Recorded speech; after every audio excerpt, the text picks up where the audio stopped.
Buenos días, doctor. Buenos días, compañeros. Como parte de la tarea núcleo, donde tenemos que hacer un video, me permito exponer o nombrar a esta exposición como una reflexión sobre las áreas sensibles del régimen jurídico de los hidrocarburos.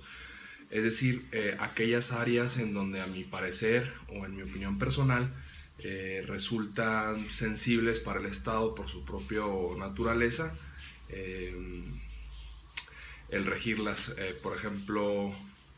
pudiéramos decir que en estas áreas sería no solo el tema de la interacción de los derechos humanos, y en especial el derecho a las consultas de las comunidades indígenas, sino también otros aspectos que resultan fundamentales para el bienestar común y que deben ser observados por la sociedad, como pudiera ser la postura del Estado mexicano para mantener el equilibrio como juez y parte en caso de presentarse conflictos con los particulares y empresas del Estado, la importancia de la transparencia de los procesos administrativos y resoluciones del Estado mexicano, así como los mecanismos para la prevención y combate a la corrupción, la inclusión del concepto del contenido nacional como una medida de salvaguarda para el desarrollo local, regional y nacional exclusivo de la industria, y por último, la consulta previa y la EBIS, esta última también como una figura exclusiva de la materia energética. Bueno, en este tenor es importante retomar el espíritu, intención y objetivo de esta renovada industria energética y, en consecuencia, el cambio de paradigma legal en su régimen jurídico a partir de la reforma. Para tales efectos podemos establecer objetivos específicos muy precisos que se observan en diversos documentos, desde la exposición de motivos al plan de energía como la Estrategia Nacional de Energía. Y estos objetivos son la autosuficiencia energética en el ámbito macroeconómico, generar insumos energéticos de calidad a precios convenientes, generación y creación de empleos, promover la inversión y movimiento de la economía, aumentar los ingresos del Estado mexicano por medio de la explotación de los recursos hidrocarburíferos, desarrollar y especializar la industria energética en cuanto a infraestructura y tecnología. Serían estos 6 básicamente. Ahora bien, se aclara que todos estos objetivos van encaminados al mejoramiento de condiciones de vida de la sociedad mexicana por medio de un impacto positivo en el ambiente económico del país, sin descuidar otros aspectos importantes como el cuidado del medio ambiente y la protección de los derechos humanos en todas y cada una de las etapas de la cadena productiva de los hidrocarburos. Es importante destacar que esto se pretende lograr a través de conceptos económicos que son elevados a principios constitucionales tras la reforma del artículo 25 constitucional, es decir, en especial el de la competitividad, competitividad y productividad. El artículo 25, su primer párrafo, dice: corresponde al Estado la Rectoría del Desarrollo Nacional para garantizar que ésta sea integral y sustentable, que fortalezca la soberanía de la nación y su régimen democrático, y que mediante la competitividad, el fomento del crecimiento económico y el empleo y una más justa distribución del ingreso y la riqueza permite el pleno ejercicio de la libertad y la dignidad de los individuos, grupos y clases sociales, cuya seguridad protege esta Constitución. La competitividad se entenderá como el conjunto de las condiciones necesarias para generar un mayor crecimiento económico, promoviendo la inversión y la generación de empleo. En este sentido, se puede arribar entonces a la conclusión de que, si bien es cierto que la reforma energética claramente tiene tintes económicos u objetivos meramente encaminados al desarrollo económico y por medio de la generación de ganancias, también es que se encuentra su principal sustento y justificación en el aspecto social, es decir, en mejorar precisamente las condiciones de vida de la ciudad mexicana por medio de este desarrollo económico. Al respecto, pudiéramos agregar como crítica u opinión, en este punto en específico, que no deberíamos considerar como antagónicos el aspecto económico del social y el de garantizar riqueza con el de mejorar las condiciones de vida, sino todo lo contrario, como conceptos que intrínsecamente se encuentran relacionados. Como ejemplo en el anterior, imaginemos una comunidad arraigada en lo remoto del área serrana de nuestro país y en la actividad minera que especialmente contribuye al desarrollo de estas comunidades, ya que gracias a esta industria se generan empleos y derrama económica donde no existen otros medios para alcanzar una vida digna. De igual manera, este ejemplo, los proyectos de exploración y extracción de hidrocarburos deberán contribuir a generar empleos y riqueza a comunidades sin muchas otras opciones para generar movimiento económico. Por otro lado, es indiscutible que este tipo de actividades generan un impacto ambiental y social de gran magnitud, y es entonces tarea de las instituciones gubernamentales y la sociedad civil crear y verificar que los mecanismos de prevención y compensación por este impacto sean realmente efectivos. Sin embargo, se insiste, ambos aspectos deben complementarse entre ellos buscando siempre un equilibrio. Asimismo, referentes a este esquema legislativo híbrido entre el derecho público y el derecho privado, es decir, entre el derecho mercantil y lo exclusivo del derecho administrativo, debemos de ser muy cuidadosos como abogados y conocedores del derecho para mantener las instituciones que representan al Estado en el rol que le corresponda según el papel otorgado por la legislatura. es decir, ya sea actuando exclusivamente como autoridad, con funciones reguladoras y de vigilancia, o bien como contrapartes, o mejor dicho, socios de la industria de los hidrocarburos. Esta dualidad nuevamente obedece al interés social de la materia, pues no podemos pasar por desapercibido que los recursos hidrocarburíferos son de vital importancia tanto en los aspectos macroeconómicos como en los microeconómicos de nuestro país, precisamente por su rol fundamental en las finanzas públicas y en sí por el propio tema del abasto de energía. Sin embargo, se destaca que la legislatura especializada en la materia busca que haya esa competitividad y prevalezcan las leyes mercantiles en cuanto a la relación con los particulares. Sin embargo, ¿qué pasará en caso de conflicto? ¿Podrá ser totalmente imparcial el Estado mexicano? No existe más bien una postura clara del proteccionismo de los recursos del Estado. Podemos hablar de una verdadera privatización de los recursos hidrocarburíferos. Respecto a los contratos, no estamos frente a una especie de contrato ley al tener una estructura obligatoria por ley.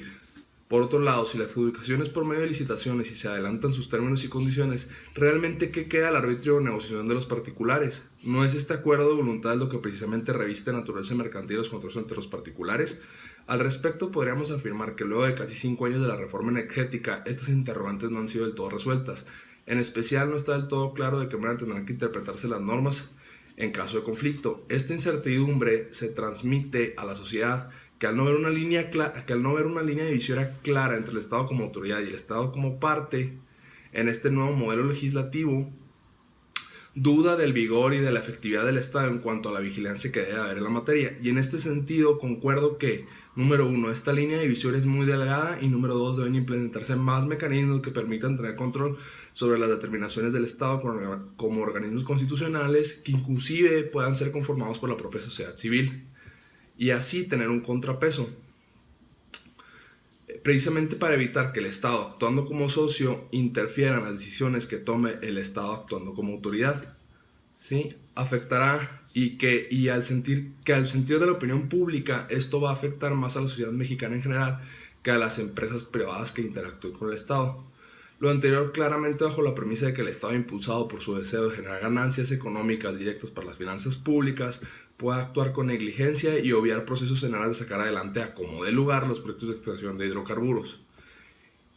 Idea que no es tan descabellada, pues el interés del Estado como socio es totalmente válido y legítimo. Es decir, este interés se constituye por un deseo natural que obedece a todo negocio y es el de que las cosas salgan bien, de que haya ganancias. En este punto no se incluye la desconfianza que existe por casos de corrupción que involucran ganancias ilícitas para funcionarios y demás titulares de órganos del Estado, sino ese simple y sencillo deseo de que el negocio resulte y por consecuencia se generen ganancias para las partes involucradas, que en este caso es el Estado mexicano. Ha habido varias críticas en este aspecto. Una sustentada es lo que la bancada del PAN expuso referente al tema del fracking, donde señala que la CEA será juez y parte al otorgar permisos y ser quien vigile la afectación ecológica, lo que también pone en duda manifiesta tanto su imparcialidad como su capacidad técnica para llevar a cabo de manera efectiva ambas funciones del Estado. Bueno, volviendo a la comparación con la industria minera, es como si en un joint venture una de las empresas fuera quien otorgara las concesiones mineras, vigilar el cumplimiento de sus obligaciones y además tuviera en su poder la capacidad de cancelar la misma en caso de incumplimiento. Es claro que además de existir un conflicto de intereses con su socio, existe el riesgo de que al momento de actualizar alguna causal de cancelación de la concesión simplemente buscase la manera de no hacerlo precisamente para no afectar sus ganancias. Este riesgo es el que debe tomarse en cuenta y evitar que se afecte a la sociedad. De la mano del tema anterior, de la incertidumbre que se genera por las actividades del Estado y como anteriormente se mencionó, viene el combate a uno de los problemas profundos y arraigados de nuestro país, es decir, la corrupción. En este aspecto es claro que la legislatura busca implementar los procesos y así evitar conductas ilícitas por parte de los servidores públicos. Es importante señalar que no es casualidad que la ley de hidrocarburos expresamente contemple y dedique un capítulo para abordar este tema, pues si bien sabido que bajo el anterior modelo jurídico se presentaron un sinfín de escándalos relacionados con corrupción y abusos de poder, en este caso de Pemex, al no tener el monopolio sobre estos recursos. Es clara la intención del legislador de prevenir y contribuir a que no se generen los errores del pasado y reducir el área oscura de la ley que se traduce en el espectro de acciones donde muchas veces se amparan las conductas ilícitas y que en lo general obedece a la postura del Estado mexicano respecto al combate sistemático contra la corrupción, reconociendo que esta representa uno de los mayores daños a la mente de confianza entre las instituciones y la sociedad, que por supuesto engloba a los comerciantes que buscan seguridad jurídica en sus negocios. Es muy sorprendente ver que en Transparency International México ocupa y comparte el rank mundial del lugar 135 de 180, rebasado en todo el continente solamente por Guatemala, Nicaragua, Haití y Venezuela. Se estima que a finales del 2014 y como consecuencia de los altos índices de corrupción en México, la inversión extranjera se redujo en un 5%, que equivale a 2 millones de pesos de inversión privada y 1.000 millones de dólares por inversión extranjera directa. Es precisamente por lo anterior que en la materia de hidrocarburos resulta fundamental el combate a la corrupción, pues afecta de manera directa a la inversión extranjera y al ambiente de negocios que se busca generar con esta reforma energética. Este será un gran reto para el Estado mexicano, que lamentablemente este año cerró números rojos y bastante vergonzosos en la materia, ya que es el sexenio donde más ha existido casos de corrupción por gobernadores. En ese sentido, mi opinión, mi opinión es que organismos privados deben tomar las riendas en cuanto a la transparencia se refiere y ser vigilantes del destino que reciban estos ingresos provenientes de la industria extractiva de hidrocarburos, precisamente para que este beneficio social del que tanto se habla efectivamente suceda. Ahora bien, y retomando los objetivos de la reforma energética, es importante abordar una figura única y exclusiva de los hidrocarburos, es decir, el contenido mínimo nacional. En mi opinión, esta figura del nuevo modelo legislativo de la industria energética tiene intenciones bastante buenas. El solo hecho de imaginar que las empresas están obligadas por la ley a contribuir en un porcentaje del 35% directo respecto a sus presupuestos, incluyendo sus modelos de negocio, mano de obra y proveeduría, no solo mexicana, sino regional y local, el desarrollo de infraestructura y demás rubros señalados en la ley, como la capacitación de la mano de obra y transferencia de tecnología, son por demás fundamentales para el desarrollo de la industria y de empresas nacionales. Tenemos que retomar que además de los objetivos que mencionaron al inicio, en cuestiones más estructurales, Pemex no contaba con la capacidad técnica, operativa y presupuestaria para hacer frente a la demanda energética actual. Por ende, la propuesta fue el de asociarse con empresas particulares que lo hicieran fuerte en estos rubros. En ese sentido, considero una buena estrategia el de garantizar por medio del contenido mínimo nacional que se desarrollen estos aspectos. Es decir, si bien es cierto que con la mera entrada de la reforma energética y de la apertura del mercado se promueve el desarrollo de estos aspectos, también lo es que el contenido mínimo nacional no lo deja a discreción de las empresas particulares ni de las leyes económicas, sino por el contrario, busca salvaguardar los intereses de la sociedad y garantizar que este desarrollo suceda. Busca hacerlo mesurable o medible. Sin embargo, y de nueva cuenta, la propia incertidumbre y desconfianza de las instituciones ponen en tela de juicio esta figura. Pero lo cierto es que a la fecha en muchos proyectos no se ha respetado este contenido mínimo nacional, ni tampoco las autoridades han tomado cartas en el asunto, y la metodología sigue siendo no muy clara. Bueno, esto sería una reflexión de las áreas sensibles que a mi parecer hay en el régimen jurídico de los hidrocarburos. Espero haber cumplido con las expectativas de la actividad. Muchas gracias.